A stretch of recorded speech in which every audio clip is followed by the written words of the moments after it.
Halo semua, saya sering mendengar klaim bahwa Islam masuk Indonesia tanpa perang, tanpa paksaan. Namun benarkah demikian? Pada video ini, kita akan mendengarkan tragedi pahitnya keruntuhan Majapahit yang akan dinarasikan oleh channel YouTube Lia Lestari's Journey berdasarkan sejarah. Saya sudah menyertakan link channel YouTube Lia Lestari Journey di kolom deskripsi video ini buat teman-teman yang mau nonton video-video Lia Lestari lainnya dan subscribe channelnya. Oke, kita mulai aja ya.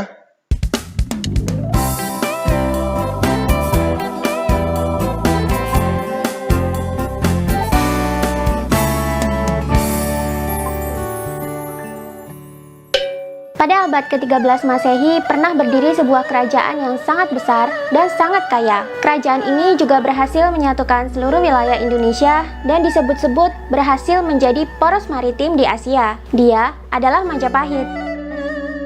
Sebagai negara bahari yang sukses, tak terhitung betapa kayanya Majapahit dulu. Jika kalian pergi ke daerah Trowulan, Mojokerto, di sana kalian akan menemukan sebuah kolam yang tampak tradisional bernama Kolam Segaran. Cerita rakyat menuturkan bahwa kolam ini dulunya digunakan untuk menjamu tamu kerajaan.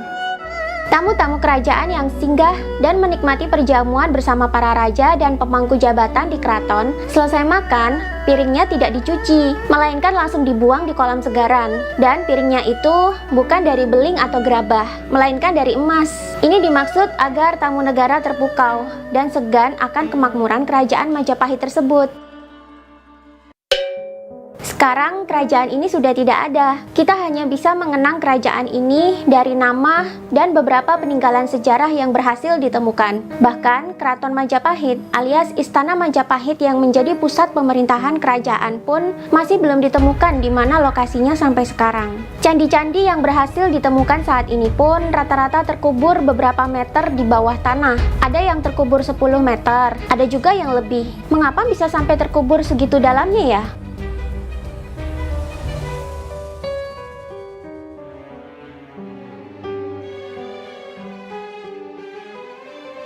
Jika candi-candi bekas peninggalan Majapahit terkubur karena usianya yang sudah terlalu tua, mengapa candi-candi lain yang usianya lebih tua seperti Candi Borobudur, Candi Prambanan, Candi Mendut, dan masih banyak lagi, kenapa tidak ikut terkubur? Padahal candi-candi tersebut dibangun pada abad ke-9 Masehi, 4 abad sebelum kerajaan Majapahit berdiri.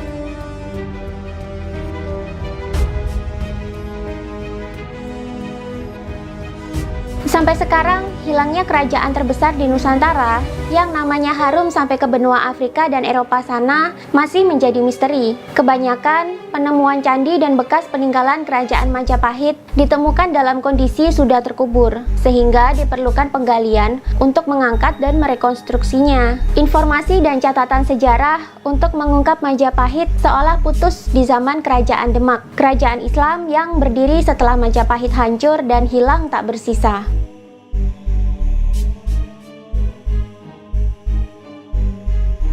Sebenarnya, di zaman Kesultanan Mataram dulu, upaya untuk menyusun catatan sejarah tentang leluhur Jawa semenjak zaman Majapahit dan sebelumnya pernah dilakukan. Padahal Mataram adalah kerajaan yang berdiri 1 abad setelah Majapahit hancur dan menghilang. Upaya pencatatan sejarah ini pun sulit dilakukan. Ketika upaya pencatatan sejarah dilakukan, Mataram kesulitan mencari referensi kerajaan-kerajaan leluhur Jawa terdahulu. Raja-raja Mataram telah memberikan titah kepada para rakyat untuk mengumpulkan semua kitab dan catatan apapun yang membahas sejarah leluhur mereka.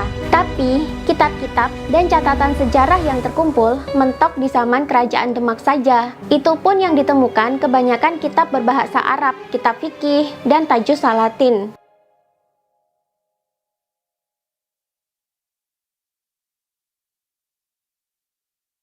Catatan sejarah yang membahas peradaban sebelum Demak berdiri hampir tidak ada. Semua catatan sejarah dan kitab semasa pendahulu Kerajaan Demak hampir tidak ditemukan. Kalaupun ada sedikit yang berhasil ditemukan, keadaannya sudah mengenaskan. Ada yang rusak, ada juga yang terbakar. Akhirnya, dengan bahan seadanya, disusunlah Babat Tanah Jawa yang saat ini juga menjadi rujukan para sejarawan untuk menginvestigasi sejarah leluhur Nusantara.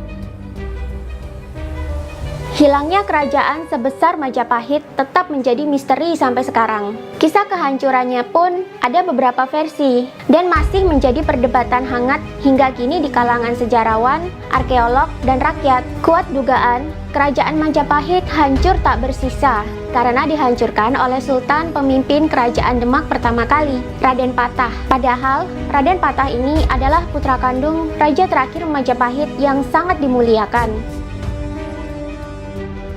Raja terakhir sangat menyayangi putranya, tapi mengapa putranya sendiri tega menghancurkan kerajaan ayahnya?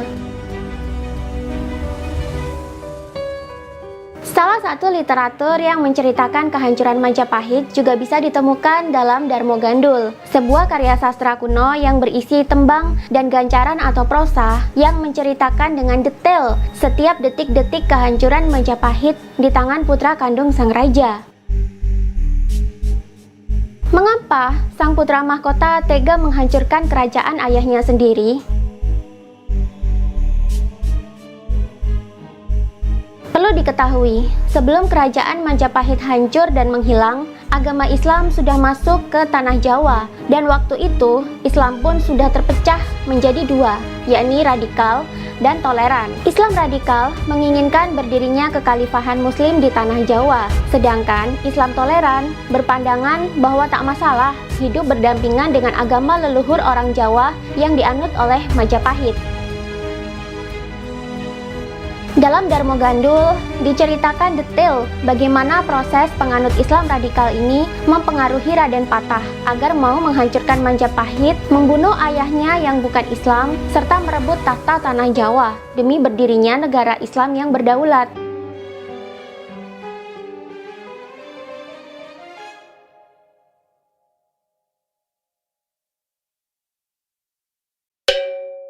Agama Siwa Buddha diyakini menjadi agama para leluhur Nusantara, terutama di tanah Jawa. Agama ini adalah sinkretisme atau perpaduan antara agama Hindu dengan agama Buddha. Inti ajarannya adalah Budi, alias kesadaran diri sejati manusia. Dalam agama ini diajarkan bahwa manusia hendaklah mencapai kesadaran diri sejatinya, sehingga ia bisa menyadari roh dalam dirinya yang merupakan percikan roh Tuhan atau roh yang langsung diberikan oleh Tuhan. Roh dari Tuhan yang ada dalam diri manusia atau diri sejati manusia juga memiliki beberapa sifat Tuhan, seperti sifat mengasihi, menyayangi, cerdas, bijaksana, kuat, dan welas asih atau berbelas kasih. Manusia yang telah mencapai kesadaran diri sejati akan mengenali siapa Tuhannya, apa peranan dia diciptakan di dunia, dan bisa membedakan mana yang baik dan buruk secara bijaksana dan cerdas. Agama Siwa Buddha sekarang masih bisa ditemui di Nusantara. Biasanya disebut sebagai agama Hindu dan banyak dianut oleh masyarakat Bali dan sebagian masyarakat Lombok. Agama ini juga menjadi agama resmi orang-orang di zaman Majapahit. Berikut para rajanya.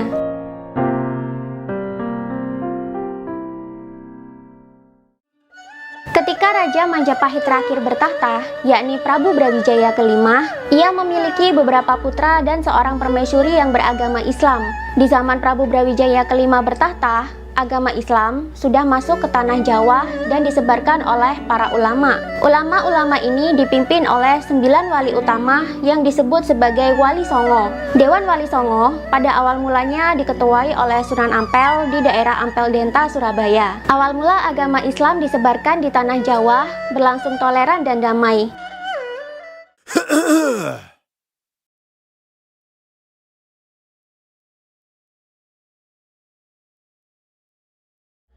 Mereka bisa hidup berdampingan dengan agama Siwa Buddha yang menjadi agama resmi di kerajaan Majapahit. Prabu Brawijaya kelima pun mengizinkan agama Islam disebarkan di daerah kekuasaannya. Bahkan sang Prabu tak segan-segan mengizinkan umat Islam untuk menjadi pemimpin di wilayah-wilayah tertentu yang mayoritasnya adalah Muslim, seperti menjadi bupati atau adipati misalnya.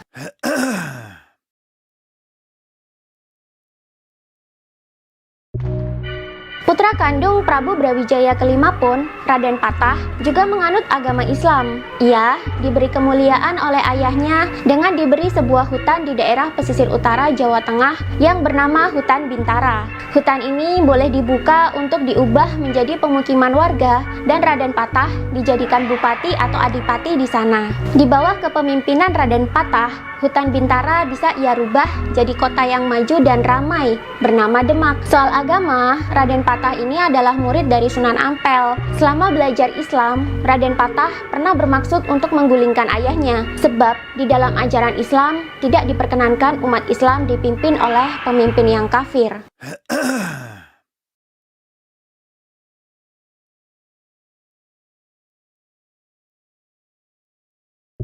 Tapi Sunan Ampel melarangnya. Bagaimanapun juga, Prabu Brawijaya kelima adalah bapak kandungnya dan seorang anak wajib berbakti kepada ayahnya. Lagi pula, Prabu Brawijaya kelima tidak pernah melarang penyebaran agama Islam. Ini adalah bentuk toleransi yang selalu ditanamkan oleh Sunan Ampel. Selama Sunan Ampel masih hidup, radikalisme Islam hampir tidak ada. Ketika Sunan Ampel meninggal, agama Islam di Jawa terpecah menjadi dua, golongan Mutian yang radikal dan golongan Abaan yang toleran. Orang Jawa menyebutnya golongan Putihan dan golongan Abangan. Golongan Putihan merasa wajib untuk menegakkan kepemimpinan Islam berbasis khilafah di tanah Jawa. Mereka tidak mau dipimpin oleh pemimpin kafir, dan mereka berpandangan orang Jawa harus diislamkan seluruhnya. Sedangkan golongan Abangan merasa tak apa-apa jika hidup berdampingan dengan orang Majapahit yang beragama Siwa Buddha. Mereka juga tak menuntut pemimpin tanah Jawa wajib memeluk Islam. Golongan Abangan ini banyak diwakili oleh sunan-sunan yang toleran.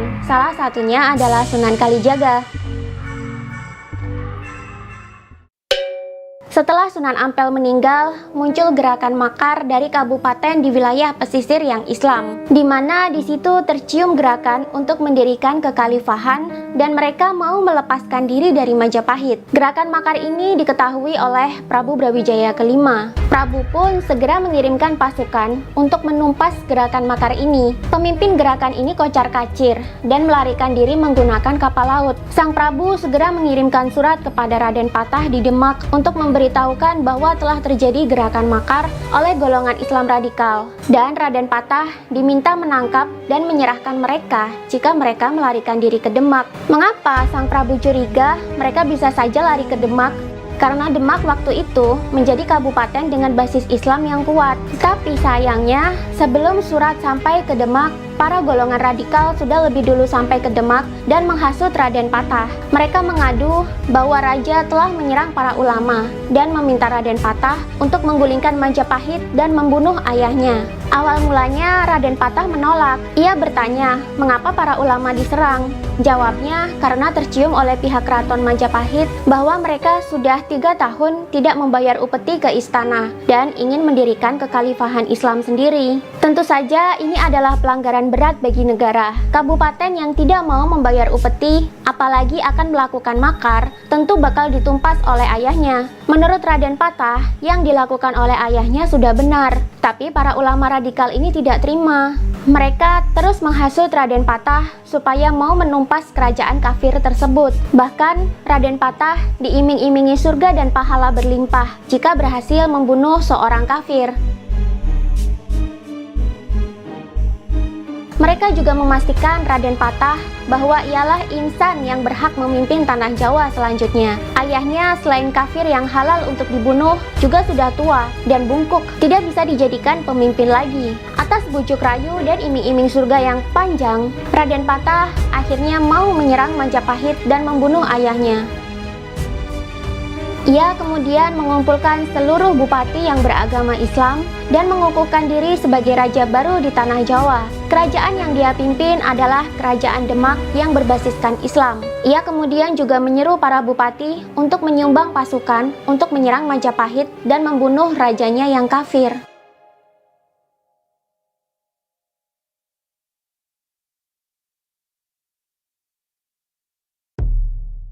Langkah Raden Patah ini lalu ditentang oleh seorang ulama yang bernama Syekh Siti Jenar. Ia dengan tegas menolak rencana Raden Patah untuk menyerang dan menghancurkan Majapahit. Tapi, Syekh Siti Jenar saat itu mendapat tentangan keras dari para Islam radikalis. Setelah peristiwa itu, Syekh Siti Jenar dalam Darmo Gandul diceritakan dibunuh.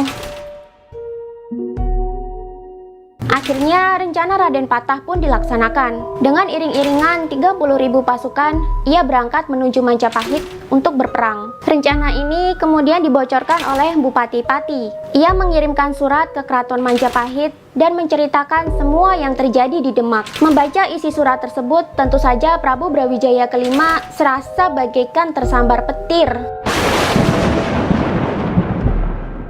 Ia sangat kaget dengan rencana anaknya yang lebih menurut pada hasutan orang-orang Islam radikalis daripada mempercayai ayahnya sendiri. Dia juga sangat sedih anaknya menempuh jalan peperangan demi mendapatkan tahta tanah Jawa. Padahal jika diminta baik-baik, Prabu juga pasti menyerahkan tahtanya pada Raden Patah. Kedatangan rombongan Raden Patah tak bisa dicegah lagi, sedangkan sang Prabu tidak mau berperang melawan anaknya sendiri. Akhirnya dia memerintahkan kurir untuk menyampaikan pesan kepada Adipati Pengging atau Handoyoningrat dan Adipati Pronorogo atau Betara Katong. Dua orang ini juga anak kandung dari Prabu Brawijaya kelima yang masih loyal pada Majapahit. Prabu meminta mereka untuk membantunya membendung pasukan Raden Patah di perbatasan. Tapi belum sempat kurir itu berangkat, pasukan Raden Patah sudah sampai di Istana Majapahit. Jumlah pasukan di Majapahit hanya 3.000 orang, sedangkan pasukan Raden Patah ada 30.000 orang. Terjadilah perlawanan yang tidak seimbang. Dalam waktu singkat, peperangan berkobar dan pertahanan Majapahit dijebol. Pasukan Majapahit banyak yang terbunuh. Patih Majapahit pun ikut tewas di medan perang. Kompleks keraton dijarah oleh tentara Demak. Rakyat dikumpulkan dan dipaksa masuk Islam. Jika tidak, rumah mereka akan dijarah atau mereka dibunuh. Semua buku dan kitab tentang Majapahit dan agama Siwa Buddha digeledah, dirampas, dan dibakar, termasuk yang disimpan di rumah warga. Suara pedang, teriakan, dan tangisan bercampur aduk jadi satu. Rakyat yang ketakutan tapi tidak mau masuk Islam, akhirnya berlarian mengungsi membawa barang seadanya. Mayoritas mengungsi ke gunung, salah satunya Gunung Bromo. Mereka lalu berkembang menjadi suku Tengger.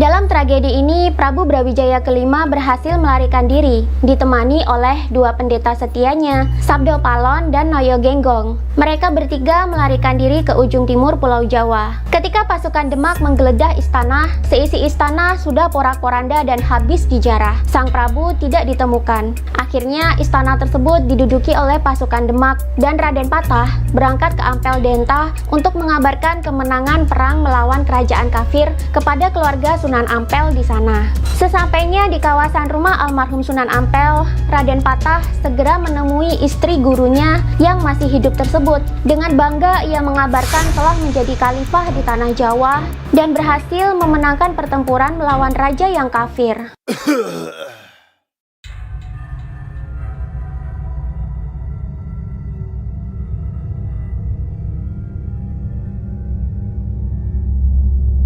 Mendengar pengakuan Raden Patah, Nyi Ageng Ampel semakin menangis histeris. Hatinya hancur melihat murid kesayangan almarhum suaminya justru jadi durhaka kepada ayahnya sendiri. Padahal sang Prabu sangat baik pada orang-orang Islam di Majapahit. Hatinya sangat miris melihat kelakuan Raden Patah yang demi mengharapkan surga dan pahala, rela menyerang kerajaan yang selama ini sudah memakmurkan hidupnya, hanya karena rajanya kafir.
Bagaimana nasib Raden Patah dan Prabu Brawijaya kelima selanjutnya? Apakah Prabu Brawijaya kelima selamat dalam pelariannya atau justru tewas di tengah jalan?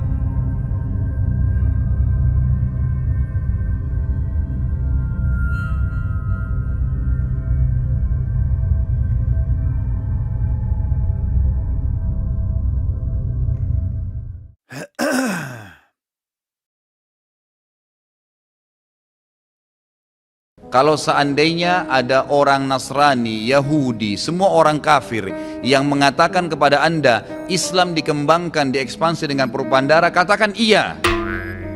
Memang iya.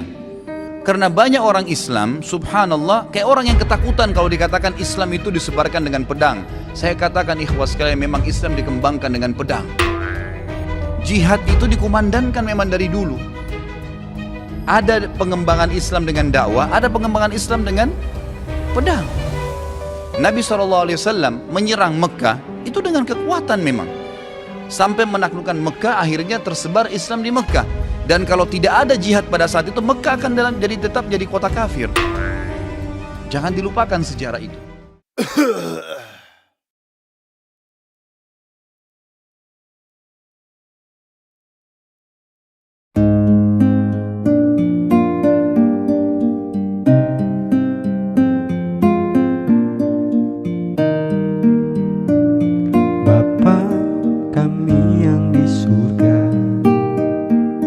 Dikuduskanlah namamu, datanglah kerajaanmu, jadilah kehendakmu di bumi seperti di surga. Berikanlah hari ini makanan kami secukupnya, dan ampunilah kami ini seperti kami juga ampuni orang yang bersalah. Jauhkanlah kami dari pencobaan dan yang jahat, sebab Engkau yang mempunyai kerajaan, kuasa, dan kemuliaan untuk selamanya. Walaupun ku tak mengerti segala rencanamu, namun ku kan percaya rancanganmu terindah.